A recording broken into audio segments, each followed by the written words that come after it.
notícias de que ali está caída uma mulher e que deve socorrê-la, já que todos passam ao largo. Eu irei de imediato, assegurou Fabiano, partindo a arrastar a perna enferma pela ladeira abaixo, com muita e dolorosa dificuldade. Os dois observavam. Não te disse? Falou B. Tão logo Fabiano se afastou e completou com ironia. Ele vai, não demora muito, nos dará informações fantásticas, nascidas de sua imaginação fértil de um antigo homem de negócios. Algumas horas mais tarde. Ele de retorno, diz B.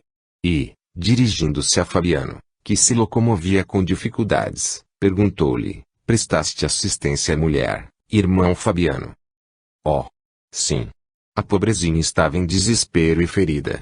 B, que forjara a farsa, olhou maliciosamente para o seu companheiro de trapaça, como quem vai desmascarar afinal um impostor. E ela sofria muito. Sofria, coitadinha, o que mais lhe doía, porém, era não ter chegado até aqui. Após prestar-lhe assistência, pediu auxílio de algumas pessoas bondosas e a levamos para uma hospedaria. Não me diga, exclamou B, pleno de ironia. Pena que não estivéssemos lá, para ajudar-te. Se estivesses lá, me pouparias de um incômodo. É que, tão logo a acomodamos na hospedaria, ela me encarregou de trazer-te uma correntinha de prata. E, ante o espanto de B, Fabiano lhe estende a mão, ela me disse que é tua e que te ia trazê-la. O Frei B, contempla a correntinha, pálido. Esta, corrente, balbucia. Fabiano, sem aperceber-se do espanto de B, completa a informação descrevendo à senhora o que emprestara socorro e repete algumas expressões de carinho que ela endereçara ao Frei B. Ela é tua parenta. Indaga Fabiano, carinhoso. Essa mulher é minha mãe, Fabiano. E ela, há 2 anos, é morta, pois ela vive e segue a te amar, complementou Fabiano com naturalidade, aumentando ainda mais o espanto dos 2 ouvintes curiosos. E ele voltou para a enfermaria, onde trabalhava agora. 22. O segredo das curas. O Dr. Fortes era médico generoso. Interessava-se pelos doentes, fosse qual fosse a sua condição social. Amparava do senhor ao último dos escravos, sem nenhuma distinção. A técnica precária da medicina, na época, porém, quase sempre o colocava em desvantagem diante das enfermidades rebeldes. Clinicando, também, na enfermaria do convento de Santo Antônio, desde há muito passara a observar aquele enfermeiro Fabiano de Cristo, que vencia onde ele se sentia derrotado. Daquelas mãos dedicadas, vira doentes sem esperança saírem recuperados e retornarem à vida comum, sem sinais das doenças que deveriam tê-los vitimado. Deveria haver, ali, algum segredo, conjeturava muitas vezes. E certo de que esse segredo existia, disfarçadamente inspecionava cada um dos atos de Fabiano. Talvez tudo estivesse na água. Sim.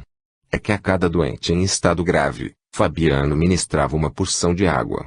E até para aqueles portadores de feridas graves, ele aplicava gotas d'água na região enferma, provocando miraculosamente a reversão do quadro e obtendo cicatrizações espantosas. Fortes queria dominar aquele conhecimento. Há dias te observo trabalhando na enfermaria, irmão Fabiano, irrompe o médico, após Fabiano de Cristo haver distribuído porções d'água a diversos internados. Por mais que queiras negar, colocas nessa água algum recurso medicamentoso que desconheço. O interpelado sorriu candidamente. Nada faço, que qualquer um outro não possa fazer, doutor. Desculpe-me, porém não creio. Afinal, eu te trouxe 2 doentes irrecuperáveis, segundo os meus recursos médicos e, 3 dias após, ei-los refeitos e a te ajudar. E vi que nada lhes deste além de água. O médico insistia, se guardas avaramente teu segredo, lembra-te de teu dever de humanidade. Muitas outras pessoas poderiam retornar à normalidade e da saúde, se me revelasses o teu conhecimento misterioso. Fabiano, visivelmente constrangido diante do Dr. Fortes, foi direto e incisivo. Doutor, apiedo-me muito diante de cada um que sofre. Eles chegam aqui e nada sei de enfermagem. Como socorrê-los? E, querendo minorar as suas dores, apanho as canecas com água e faço as minhas orações, para cada doente em particular. E, diante do médico admirado, complementou, sabendo que a vida vem de Deus, rogo ao Pai de misericórdia que abençoe a água que Ele próprio criou e que nela deu o seu sopro de vida, como dá vida inicial ao homem. Houve uma pausa longa, quebrada pelo reticente médico.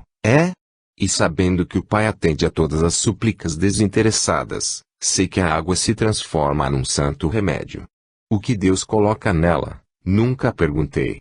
Só sei que, com muito amor e muita fé, vou ministrá-la aos doentes, em nome de Jesus Cristo. O Dr. Fortes estava sem fala. Se o senhor fizer isso, doutor, complementou Fabiano, Deus por certo te atenderá, pois ele me ouve a mim, que sou ignorante e pecador, e mais te ouvirá pelas tuas virtudes. Sabe-se que, algumas vezes, o Dr. Fortes foi visto dando pequenas porções d'água a escravos enfermos. 23. Profecia de Fabiano. 14 de outubro de 1747. Fabiano bate à porta do superior do convento. Diante dele, tranquilamente diz: Senhor, partirei dentro de 3 dias. Antes, porém, quero que me des licença, para despedir-me dos amigos que mais sofrem. Partirás? Balbucia o superior, ante o inesperado anúncio, pressentindo que Fabiano falava de sua própria morte. Estarás sempre conosco, Fabiano. Guarda-me em teu coração e ora por mim. O superior, profundamente entristecido, nem sequer ousou querer desfazer o doloroso clima que imediatamente se estabeleceu. Acompanhou aquele velhinho, já com mais de 70 anos, que se lhe fizera irmão e amigo. Da porta do convento, veio afastar-se, arrastando-se dolorosamente, apoiado no bordão. Que tens, senhor? Pergunta-lhe um dos irmãos da ordem, vendo-lhe os olhos lacrimejando. Contemplando Fabiano, que se distanciava, respondeu: Deus chama as suas aves para os céus. Instintivamente, o outro compreendeu a ilusão. Não demorou muito, todo o convento estava em alvoroço, ferido e alarmado pela notícia de que o venerável velhinho, que a todos acalentava com a sua ternura, anunciara o seu regresso para a casa de Deus, dali a 3 dias. Ninguém pôs dúvida sobre o que ele anunciara.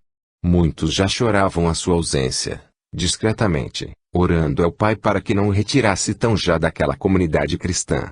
Fabiano, na cidade, abraça-se a corações amados, em despedida. Demorava-se, porém, muito mais junto de todos os aflitos, levando-lhes palavras de conforto, de esperança e de fé. Acreditavam que ele iria viajar. Que faremos nós? Clamou uma velha lavadeira, enquanto estiveres ausente, meu pai. Estarei contigo, se orares por mim. No mundo de Deus, só o ódio abre distância entre as criaturas. Os que se amam, porém, por mais longe que estejam, estarão sempre próximos em Jesus. 15 de outubro de 1747. Fabiano, na enfermaria, alenta ânimos desfalecidos. Pensa chagas abertas e sorri, em doce e terna alegria, na despedida aos doentes, que sabia próxima. Beija crianças. Afaga velhos esbatidos pela dor. Encoraja os que choram. Ampara os desesperançados. 16 de outubro de 1747. Não há uma só cela ocupada, no convento. Todos, sem exceção, entram, de 2 a 2, na cela em que Fabiano se recolhera, balbuciando, entre lágrimas, confissões de eterno amor fraternal. Já quase madrugada, o superior se inclina no ombro amigo de Fabiano e, qual se fosse um filho diante de um pai extremamente amado, chora soluçante. Fabiano afaga-lhe os cabelos e o tranquiliza. A pedido, deixa-no só. O convento se torna um amplo oratório. Onde há uma só pessoa, há uma prece ardente. Onde havia um coração que antes rogava por si mesmo, agora há uma alma rogando por Fabiano de Cristo. 17 de outubro de 1747. Fabiano de Cristo desencarnara. A notícia se espalha pela cidade e todos se comovem. Imensa romaria toma a direção do convento de Santo Antônio.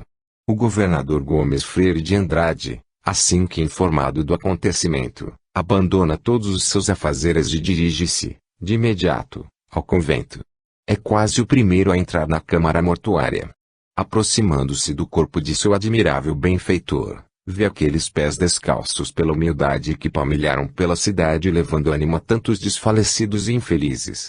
Ele se curva e beija-lhe os pés, lavando-os com suas lágrimas. No ar, abre-se um inebriante perfume de rosas, como que envolvendo a cada alma em infinito amor.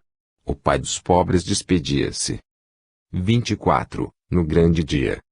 Fabiano, no dia em que ele próprio anunciara, dera seu último suspiro. Desenfaixara-se de seu corpo carnal, com a serenidade do obreiro que cumprira a derradeira etapa de atividades e que retornaria para o seu lar com a consciência tranquila. Voltava, assim, à pátria celestial. Sente-se leve e transportado às alturas.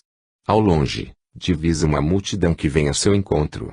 São corações que, entoando hinos de exaltação ao Pai Celestial, vêm recebê-lo na gloriosa estação de chegada, acenando com palmas e recamando o solo espiritual de rosas. Olhos marejados, arrasta-se por uma alameda margeada de criaturas amadas que conhecera na terra e que reconhece nesse extraordinário reencontro. Vê fisionomias felizes, de antigos aflitos que atendera no convento, e que lhe enviam beijos pelos ares, entre cânticos e músicas de saudação. Alguns dos irmãos do convento, também lá estão. Um deles se adianta e retira-lhe o bordão, onde se apoiava. Fabiano se desembaraça de seu apoio, sem mais necessitá-lo. Mais adiante, uma pequena comissão, igualmente engalanada, de almas eleitas e virtuosas o aguarda. E, dentre elas, destaca-se Francisco de Assis, o pobre de Deus, que o abraça com intraduzível amor. De retorno à casa paterna, diz-lhe, enquanto Fabiano instintivamente ensaiava ajoelhar-se: levanta-te, que te leva ao Senhor e somente diante dele te deves render. Caminham para um horizonte de estrelas. Quando param, destaca-se uma fulgurante cruz, que se aproxima daquele reduzido grupo de almas. A comissão afasta-se e fica somente Fabiano.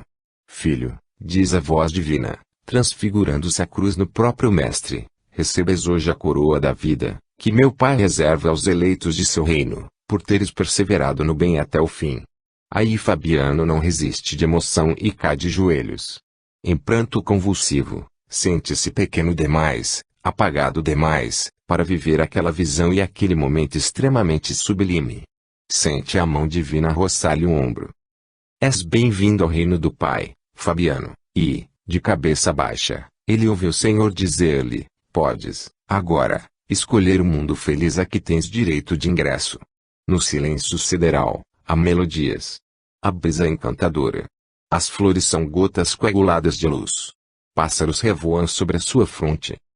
Diz-me, filho querido, aonde queres estar, a partir deste momento em que te libertas do jugo compulsório da carne? Fabiano sente a gravidade daquele minuto. Contendo-se na emoção, considera aquela hora tão decisiva para o seu futuro. Revive os instantes em que, quando na terra, aspirava por um plano espiritual superior, mais elevado, assim como um exilado que suspirava pelo retorno à terra que lhe falava ao coração opresso pela saudade. Lembra-se, porém, de todos os dementados que conhecera. Conhece-lhes as angústias. Ouvia, nas reentrâncias de suas recordações, aquelas vozes marcadas pelas angústias e pelas revoltas que, no entanto, se rendiam ante os anúncios das esperanças da caridade vivida. Quantos deles existiriam ainda? Ajoelhado, como estava diante da luz que não ousava contemplar, e de onde lhe viera o convite para ingressar num mundo feliz, entre lágrimas e humilde, diz: Senhor, recordo-te em teu último dia de martírio, quando nos trouxeste a verdade do Pai. Da cruz, onde estavas entre a terra e o céu, derramaste o teu olhar amoroso sobre os homens que te flagelavam e que se obstinavam no mal. Rogaste, então, a teu Pai de misericórdia, que os perdoasse, porque não sabiam o que estavam a fazer. Desde, então, Senhor, aquelas tuas palavras me soaram como um convite permanente para a obra da regeneração daqueles que te perseguiam e te feriam, mas que eram amados de teu coração. Querias libertá-los das prisões da ignorância e das trevas do mal, trazendo-os à luz do eterno bem. Fabiano, mais humilde ainda, completa: por isso, Senhor, se me é dado escolher entre um mundo feliz e este doloroso vale de lágrimas, permite-me, Senhor, ficar próximo daqueles que ainda não conhecem as bênçãos das lágrimas e do arrependimento. São esses os que sofrem, sem o saber e, por isso, concedei-me ajudá-los, para que eles também possam soerguer-se e se confiarem à tua divina diretriz. Deixai-me, Senhor, como um porteiro de tua mansão. E, desde então, Fabiano de Cristo ergue, sob o amparo misericordioso de Jesus, dentro dos campos da espiritualidade infeliz, casas em que os egressos do mal tenham um pouso para transitar entre as sombras do passado e as luzes eternas do porvir. Páginas espirituais inspiradas por Fabiano de Cristo. 1. Acompanha-nos. Se o Mestre é a meta que elegeste para esta tua existência, abraçamos a teu coração generoso por aspirares o melhor para a edificação de tua vida. Lembra-te, no entanto, que o Senhor aguarda os teus esforços no bem para chegares até Ele. Se te animas a seguir as pegadas divinas, lembra-te da necessidade de empreenderes, por uma decisão de tua vontade, toda uma reformulação de hábitos de criatura do mundo, abandonando os ninhos de tua preferência e ires após Ele. Eis que o Mestre te chamou para uma longa caminhada, pelas sendas da caridade, como a dizer-te que a vida é sinônimo do movimento de amor, porque o amor é a essência da própria vida. Siga, pois, para a conduta que mais convém para edificares a tua nova vida, libertando as tuas energias mais edificantes na prática da caridade moral. Segue-me, convoca-te o Senhor da paz e da felicidade, como a te alertar para não estacionares nos quadros enganosos do mundo, uma vez que aqueles que estacionam terminam por elevar na dura companheira permanente. Se não sabes como conduzir-te, acompanha-nos, que já formamos uma caravana que demanda ao infinito, vivenciando a caridade, quando colocamos os pés sobre as pegadas do Senhor, distribuindo amparo e esperança a todos os aflitos.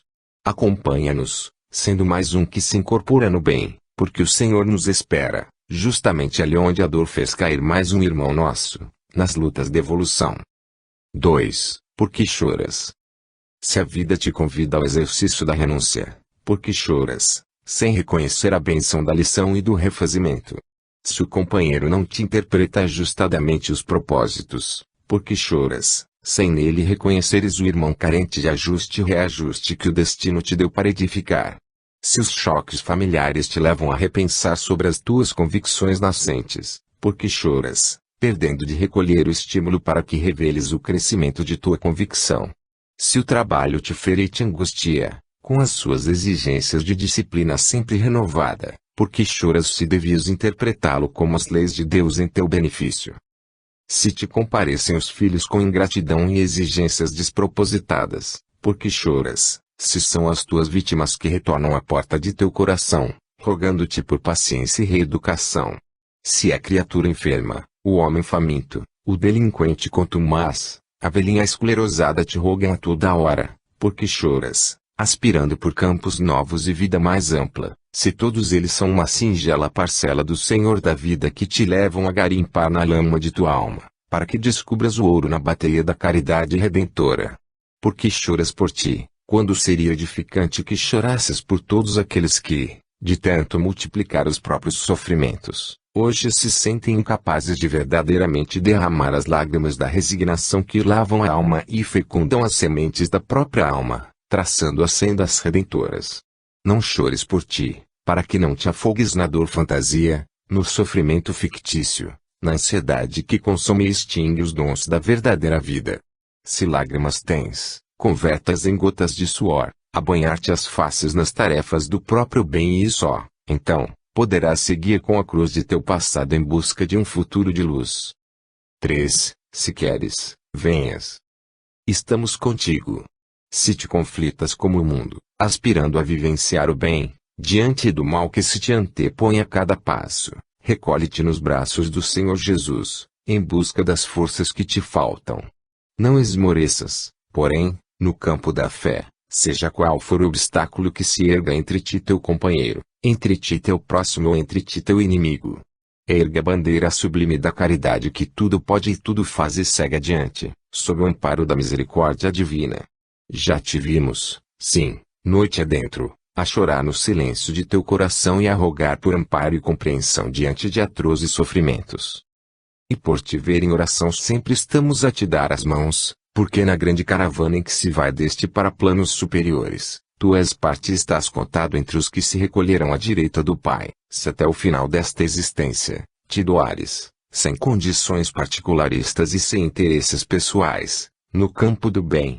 Já vives com o céu dentro de ti, em cada instante em que te dás ao que sofre tens o céu em teu coração, para fazeres de teus braços os instrumentos de Jesus na corporificação da caridade. Vem, pois. Segue após os nossos passos, porque estamos a movimentar-nos na direção do mais alto e tu irás conosco debaixo da luz da bandeira do amor que cobre a multidão de pecados. Levanta-te e não te deixes abater. Vem, que te damos as mãos para a gloriosa êxtase aos pés do sublime Mestre Jesus que te espera junto de cada criatura que caiu em dores na face deste mesmo mundo. 4. Na assistência espiritual. Na tarefa de assistência espiritual, que vocês abraçam, para o convívio fraternal, embora momentâneo, com nossos irmãos que se encontram imersos em quadros de intraduzível dor, vocês estão desenvolvendo o dom de expandir os seus espíritos. Assim é que nasce a luz da alma. O coração do obreiro, quando visitado pela misericórdia, expande as virtudes do céu, onde quer que esteja, acordando a esperança e edificando a resignação com a sua presença. Persistam, pois, nas tarefas redentoras em curso, mesmo que isso lhes exija o sacrifício de seu conforto e das pequeninas coisas tão de agrado de muitos, para que este plano da vida se ilumine pelo bem e se consagre, logo mais, por uma estância de paz cristã. Em cada lar singelo, modesto e sofrido, onde vocês adentram na ação confortadora, levando a mensagem do Senhor, muito mais em seus gestos e em seus atos que nas palavras ou na aparente frieza de um livro, esse lar passa a ser depositário de pérolas preciosas, que significam princípios de Jesus no escrínio dos corações. Sigamos, pois, com a obra, sem desalento e revigorados de ânimo cristão. Lembre-se de que, se por alguns momentos vocês se sentem numa rotina, esfriando-se na manifestação de seu interesse pela tarefa implantada, para nós que os acompanhamos e para a vasta assembleia de espíritos em sofrimento que os observe e para cada lar que vocês visitam, há um ar de festiva esperança pois é o Mestre que retorna à Galiléia de seu coração. A rotina espiritual com Cristo, filhos, elege-se a degrau de ascensão da terra para o céu. 5. Na vida. Doa-te ao bem. Nasces, a cada novo dia, quando despertas para dar amparo a quem vive junto de ti. Crias, com o próprio Criador, a vida à tua volta, quando deixas que os atos de amor marquem a tua existência. Cresces, no sentido espiritual da vida, quando te deixas envolver por um clima de tão profunda piedade pelo que sofre, que teus olhos são mares d'água a anunciar um novo tempo de edificação da alma. Perdoas a quem te ferir e segue a abençoar a mão que te feriu, porque sabes que este que te alcançou não dispunha de outra forma de te pedir socorro a não ser te ferindo. Olhas a família e vês o teu futuro de atividades intensas para atenderes a todos. Amas e, pelo amor, Deus te delega o mandato para começares a ordenar na vida, como o Pai Celestial ordena na eternidade. Doando-te, receberás o que deres, porque a vida é um espelho que te reflete e que te reproduz, para que sejas amanhã, melhor do que és nesta hora. Ama e viverás. Sê caridoso e criarás a vida. Fim.